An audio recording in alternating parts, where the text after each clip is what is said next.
The government-owned company building the controversial HS2 rail line is said to have underestimated its impact on habitats and wildlife. That's according to a coalition of wildlife charities. The Wildlife Trusts accuses the company of using an untested, out-of-date and fundamentally flawed accounting tool to assess its impact on nature, and found that HS2 Ltd had missed trees, ponds and hedgerows off maps. Well, joining me now for more on this story is the Chief Executive of the Wildlife Trusts. That's Craig Bennett. Morning to you, Craig. And good morning. Begin by giving us an overview, if you would, of the impact, as you see it, of this project on wildlife. Well, I think anyone that has seen the construction already taking place of HS2 would have seen the devastation as it cuts great swathes through our beautiful countryside and nature.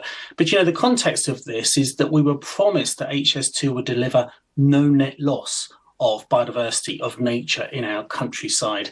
And what we found at the Wildlife Trusts in the report that's being published today is actually when you look in detail what's happening on the ground and you look at the habitat mapping that HS2 has done and what they're claiming to produce as sort of new areas of tree planting and so on to replace woodland that has been lost. We found that on phase 1 of the route, that's from London to the West Midlands, actually the loss of nature is 8 times worse than HS2 are claiming, and on phase 2A, that's from the West Midlands to Crewe, it's already 3.5 times worse than HS2 are claiming. So we're saying today that the government, that Parliament should not accept these bland assurances from HS2. They need to scrutinise and look at the evidence on the ground themselves and not trust these spreadsheets that HS2 are producing.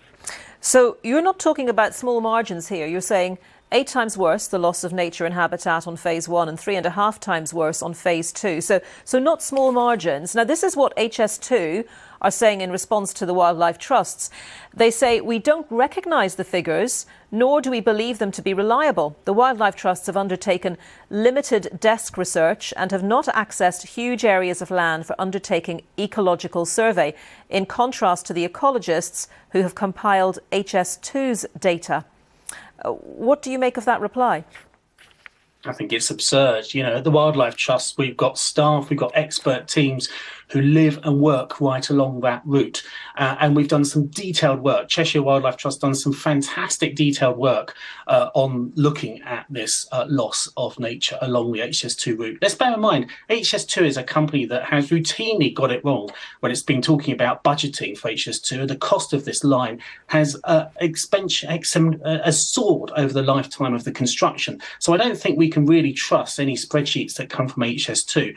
What we've done in our work is we've seen basic mapping errors by HS2. We've seen that they failed to understand the difference between rivers and streams in how they calculate the loss of nature.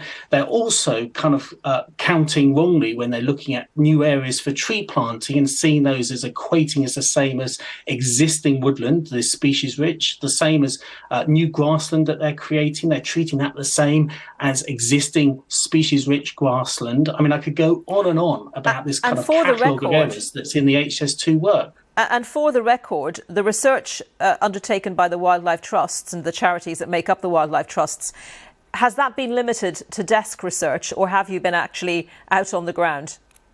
We're out on the ground all the time. We always kind of back this up with real evidence on the ground. Of course, we've undertaken desk research, and there's no shame in that at all. And we've tried to do that with as much data as is available from HS2. But one of the other problems on this is HS2 is not being fully transparent about the data that they're collecting. We were promised that there would be no net loss of biodiversity through the HS2 construction. That's clearly not happening. We were promised that all that data would be publicly available. That's not happening either. This is time now for government and for Parliament to step in and scrutinise and understand, form their own opinion by looking at the work we've done in the Wildlife Trust, by looking at what HS2 has done. We need government to take accountability here for their own owned company and find out the truth in their own words. Let's have a look at what's really happening on the ground here. You're saying, sorry to interrupt, Craig, you're saying one thing, HS2, they're saying another.